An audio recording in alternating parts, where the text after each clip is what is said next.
10 नवंबर की दोपहर एक सफेद Hyundai i20 कार सुनहरी मस्जिद के पार्किंग में दाखिल होती है, जो लाल किले के ठीक पास में ही है। कार कई घंटों तक उसी पार्किंग में ही खड़ी रही। शाम करीब 6:45 पर कार पार्किंग से निकलती है और नेताजी सुभाष चंद्र मार्ग की ओर बढ़ती है। 6:52 पर car Lal Qila metro station के गेट नंबर 1 के सामने वाले सिग्नल पर रुकती है और तभी धमाका होता है। धुएं का गुबार, टूटी खिड़कियां और लोगों में भगदड़।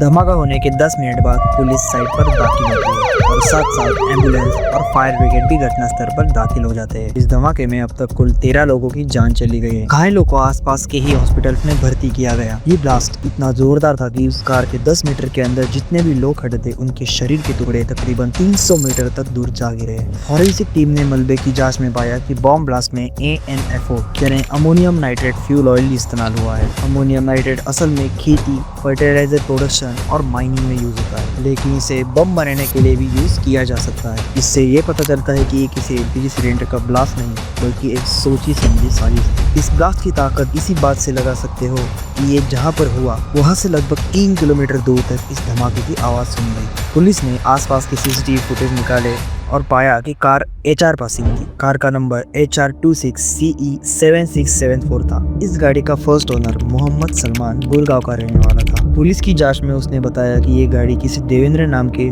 शख्स को उसने मार्च में बेची थी और उसके बाद देवेंद्र ने पुलवामा के नदीम तारिक को ये गाड़ी बेची। पुलिस ने इसकी जांच शुरू की और UAPA और एक्सप्लोजिव एक्ट के अंदर ये मामला दर्ज किया। पुलिस की जांच के मुताबिक उमर नाम का ये डॉक्टर इस कार को ड्राइव कर रहा था। इस बीच जम्मू कश्मीर पुलिस ने हरियाणा पुलिस के साथ मिलकर फरीदाबाद के धौज गांव में छापा मारा। मीडिया के मुताबिक एक किराए के फ्लैट से उन्हें 2900 किलो ANFO एक्सप्लोजिव, एक AK-47 राइफल, पिस्तौल और 20 बम टाइमर भी मिले हैं। और सबसे चौंकाने वाली बात ये है कि वहाँ पर रहने वाले लोग कोई अपराधी नहीं, बल्कि 2 डॉक्टर थे। पहला डॉक्टर मुजम्मिल शकील, जो अल फला यूनिवर्सिटी के प्रोफेसर है, और दूसरा डॉक्टर आदिल अहमद राथर, जो पुलवामा जम्मू कश्मीर से है। पुलिस के मुताबिक इन दोनों की गिरफ्तारी से ही ये पूरा मॉड्यूल सामने आया। इस बॉम्ब ब्लास्ट का फरीदाबाद मॉड्यूल से कनेक्शन बताया जा रहा है, क्योंकि इस ब्लास्ट में मिला ANFO फरीदाबाद मॉड्यूल से मेल खाता है। पुलिस को अभी भी 300 किलो अमोनियम नाइट्रेट छुपाए जाने की आशंका है। जांच एजेंसी को यह शक है कि ये मॉड्यूल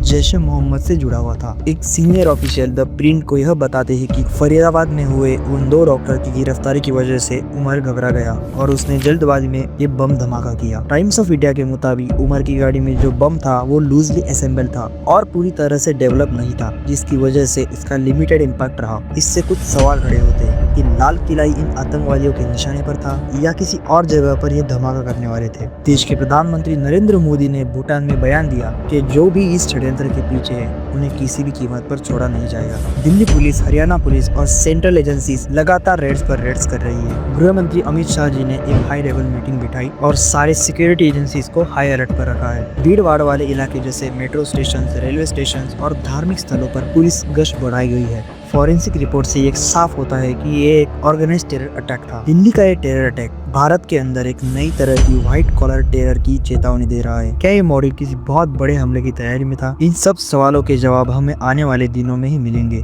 दिल्ली में हुआ यह धमाका एक बहुत बड़ी सच्चाई की याद दिला देता है कि आतंकवाद अब सिर्फ बंदूक और बम तक सीमित नहीं, बल्कि शिक्षा और टेक्निकल एडवांसमेंट के जरिए एक नई शक्ल ले चुका है।